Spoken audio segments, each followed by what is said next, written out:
So, starting with the vascular anomalies. Although rarely symptomatic, anatomic variants of the usual vascular supply are important for treating physicians to recognize, as the failure to do so may lead to surgical complications and impede attempted therapeutic interventions. Placement of coronary artery stents. Among congenital vascular anomalies, three are of particular medical significance. यहाँ पर in this paragraph, um, they are they are trying to show the vascular congenital vascular anomalies, which we will study in further in later lectures. But यहाँ उन्होंने they are just trying to give you highlights. Developmental and berry aneurysm. So let me show you. And then rupture vessel wall. Okay, this is important, I guess.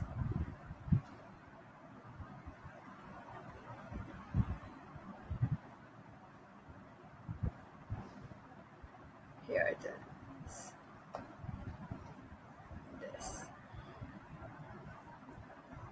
Blood vessels, arteries in brain. This is cerebral aneurysm. Aneurysm means abnormal dilation of the vessel wall is called aneurysm. Okay. Developmental or berry aneurysm occur in cerebral vessels. Cerebral vessels, what are cerebral vessels? Vessels of the brain. The vessels that are supplying blood to the brain are cerebral vessels. Example, anterior cerebral artery, middle cerebral artery, posterior cerebral artery, anterior communicating artery, posterior communicating artery. These are the cerebral vessels, and berry aneurysms mostly occur in cerebral vessels. When ruptured, these aneurysms means abnormal dilation of the vessel wall. Due to excessive pressure, these aneurysms can undergo rupture. These can be causes of fatal intracerebral hemorrhage. And these aneurysms, when rupture, can cause intracerebral hemorrhage. Okay.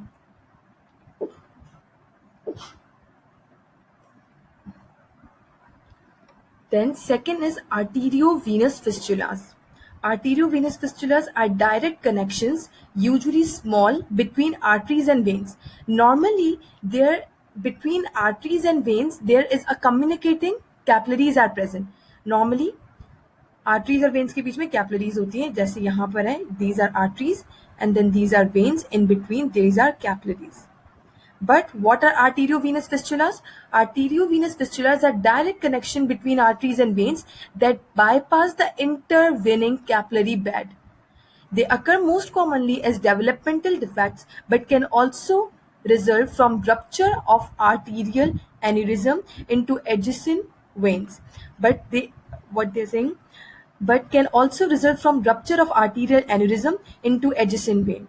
Aneurysm की rupture की वजह से भी हमारे arterial aneurysm when rupture, they accommodate into adjacent vein and lead to a fistula formation from penetrating injuries that pierce arteries and veins or from inflammatory necrosis of adjacent vessels. Surgically generated arteriovenous fistulas provide vascular access for chronic hemodialysis. So let me show you here.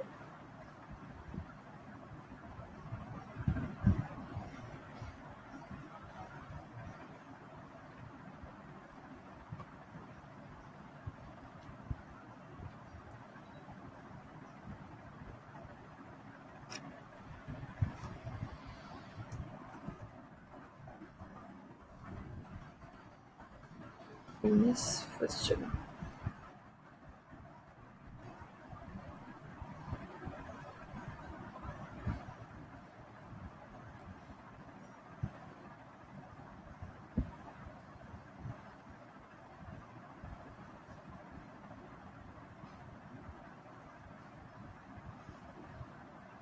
So here is arteriovenous fistula. Here it is still. Here they are showing arteriovenous fistula, the abnormal connection between artery and vein. I guess this is the better diagram. Abnormal connection between artery and vein is the arteriovenous fistula. Moving forward, like Berry aneurysm, arteriovenous fistulas may rupture. जैसे like berry aneurysm जब rupture हुआ था तो इंट्रासेरिब्रल haemorrhage cause करता है वो. और इसी तरह जो हमारे पास arteriovenous fistula है can also rupture leading to intracerebral hemorrhage. So there are two main causes of intracerebral hemorrhage. Number one, Berry aneurysm, and number second is arteriovenous fistula. Okay. Large or multiple arteriovenous fistulas can produce clinically significant effects by shunting blood from arterial to venous circulation, forcing the heart to pump additional volume. Because when there is a formation of arteriovenous fistula, the blood move from artery into the vein, and from the venous side blood goes into the right side of the heart, and then from the right side of the heart to the pulmonary circulation, and from pulmonary circulation to the left side of the heart. So collectively we can say left side of the heart has to pump a large amount of additional volume of blood, leading to high output cardiac failure. Can also be the complication of arteriovenous fistula.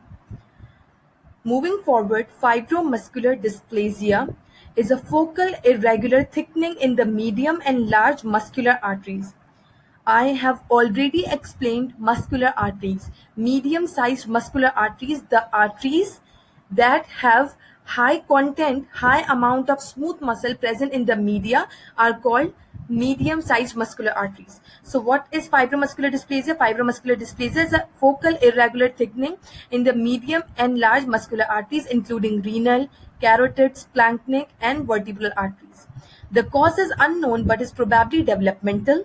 First-degree relatives of affected individual have an increased incidence. Segments of the vessel wall are focally thickened by the combination of medial and intimal hypoplasia and fibrosis, resulting in luminal stenosis in the renal arteries. This can be the cause of renovascular hypertension. Immediately adjacent vessel segments can have markedly attenuated media. On angiography, the vessels are said to have string of beads appearance, leading to vascular outpouching aneurysm that can rupture. Fibromuscular dysplasia is a focal irregular thickening.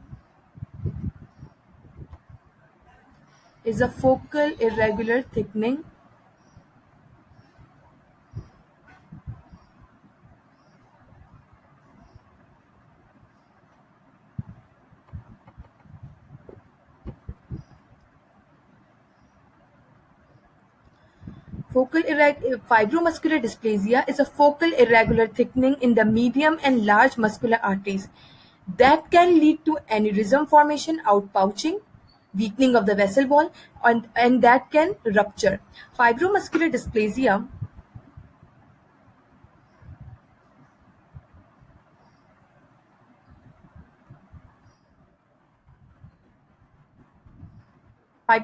dysplasia can manifest at any age. Although it is seen most frequently in young women, there is no association with oral contraceptives or increased estrogen expression. So let me show you the diagram of fibromuscular dysplasia. Yeah.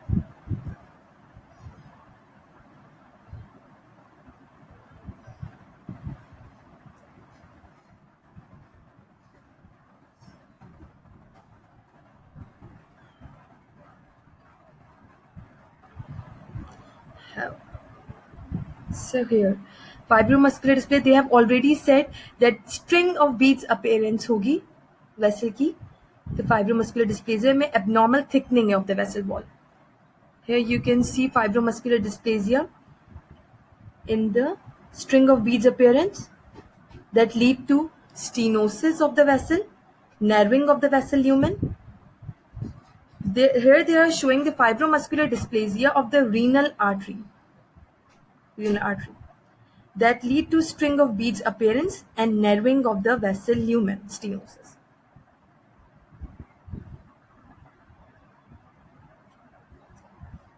Okay, moving forward,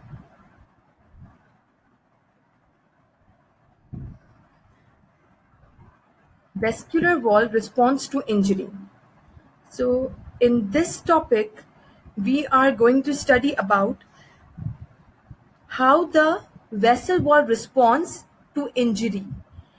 There are a lot of injurious agents that can lead to vessel wall injury, and then vessel wall responds to that injurious agent. For example, smoking, for example, chronic use of alcohol, for example, high cholesterol level, high LDL level, diabetes. These are also these all are the risk factors for the injury to the vessel wall. So, the integrated functioning of the endothelial cells and smooth muscle cells impact vessel development as well as physiologic and pathophysiologic responses to hemodynamic and biochemical stimuli. Their function and dysfunction are described briefly. The function and dysfunction of endothelial cells and smooth muscle cells are described briefly, followed by discussion of specific vascular disorders. So here they are briefly describing the function and dysfunction of the endothelial cells. Okay. Endothelial cells form a specialized lining for blood vessels. As I have already told you, endothelial cells, these are the specialized cells that are present in the intima of the vessel wall. Although endothelial cells throughout the vascular tree share many attributes, populations that line different portions of the vascular tree, large vessels versus capillaries versus arteries versus veins, have distinct gene expression profiles, behavioral and morphologic appearances.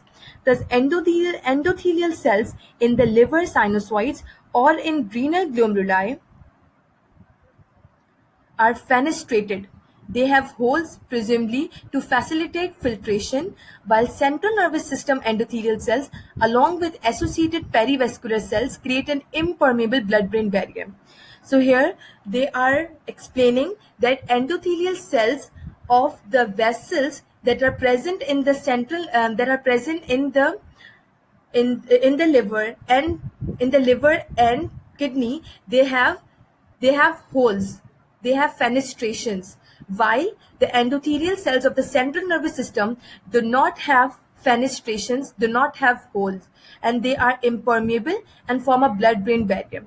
So here I should show you the fenestrated endothelial cells which are present in kidney, renal system, and which are present in renal system and liver, and non-endothelial, non-fenestrated endothelial cells present in central nervous system which form a blood-brain barrier.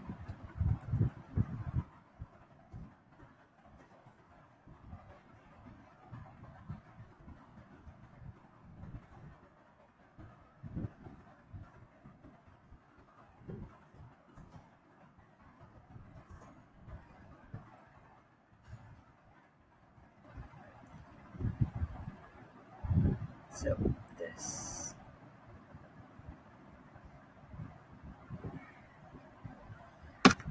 So here you can see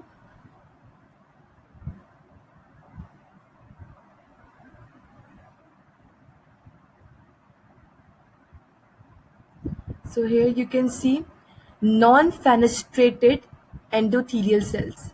This is one endothelial cell, this is second endothelial cell, third endothelial cell, fourth endothelial cell, and no gap.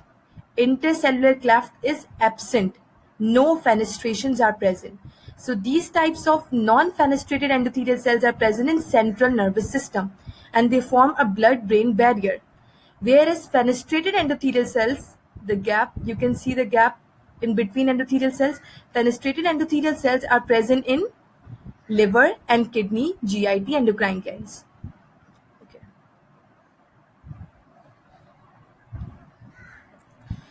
Endothelial cells are versatile multifunctional cells with a wealth of synthetic and metabolic properties. In the normal state, they have several They have several constitutive activities that are critical for vessel homeostasis and circulatory function. Endothelial cells have a non-thrombogenic surface that maintains blood in a fluid state. They also modulate medial smooth muscle cell tone, thereby influencing vascular resistance. Metabolize hormones such as angiotensin, regulate inflammation, and affect the growth of other cell types, particularly smooth muscle cells. So normally, normal, non-active endothelial cells are non-thrombogenic and non-adherent, while the activated endothelial cells are thrombogenic. So normally क्या होता है कि endothelial cells have non-thrombogenic surface होती है, they are non-adherent, do not allow anything to stick to their surface. Okay, and they also responsible for smooth muscle cell. They also modulate smooth muscle cell tone को भी maintain करते हैं. Although interendothelial junctions are largely impermeable in normal vessels, vasoactive agents, example histamine, allow the rapid egress of fluids, electrolytes, and protein. In inflammation, even leukocytes can slip between adjacent endothelial cells. Normally, जो endothelial cells होते हैं, they do not allow the inflammatory cells and fluid to flow from lumen into the interstitium because of the non-fenestrations. But at the time of an inflammation, the vessels become more permeable, and the fluid and some electrolytes, proteins can move easily from the lumen into the interstitium. So the vessels become leaky at the time of an inflammation. Endothelial cells can respond to various stimuli by adjusting their steady-state constitutive functions and by expressing newly acquired inducible properties, a process termed endothelial activation. Inducers of endothelial activation include cytokines and bacterial products, which elicit inflammation and, in severe cases, septic shock. Hemodynamic stresses and lipid products critical to pathogenesis of atherosclerosis, advanced glycation end products, as well as viruses, complement components, and hypoxia. Activated endothelial cells in turn express adhesion molecules and produce cytokines and chemokines, growth factors, vasoactive molecules that result either in vasoconstriction or in vasodilation, major histocompatibility complex molecules, procoagulant and anticoagulant factors, and a variety of other biologically active products. So in this long paragraph, they are just trying to put some important information in your brain, and that important information is present here in this diagram. This diagram is very important. So you can pause this video and give a brief view to this diagram. So they are showing endothelial cell. When there is a normotension, means normal blood pressure, and when there is a normal laminar flow, and when the growth factor is vasoactive endothelial growth factor is present, so endothelial cell is present in the basal state in these conditions. In these conditions, endothelial cell is present in the basal state, and that endothelium is non-adhesive and non-thrombogenic surface, has non-thrombogenic surface. When the flow is turbulent, when there is hypertension, when there are certain cytokines, certain complement activation, certain bacterial products, lipid products, LDL, advanced glycation end products, hypoxia, acidosis, certain viruses, and cigarette smoking. This causes the endothelium to come into activated state. And when endothelium become activated, they increased expression of procoagulants, adhesion molecules, and pro-inflammatory factors, altered expression of chemokines, cytokines, and growth factors. Okay. While normal endothelium is non-adhesive and non-thrombogenic.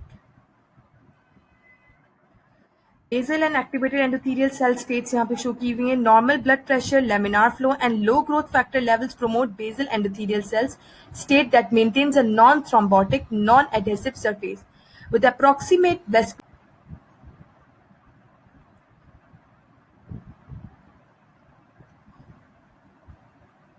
Endothelial cells influence the vasoreactivity of the underlying smooth muscle cells through the production of both relaxing factors, nitric oxide, and contracting factor endothelin. Normal endothelial cell function is characterized by the balance of these responses. जो endothelial cells हैं, they influence the reactivity of underlying smooth muscle cells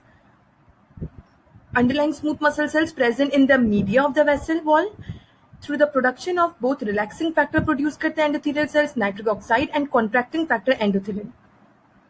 Normally, there is a balance between endothelin and nitric oxide.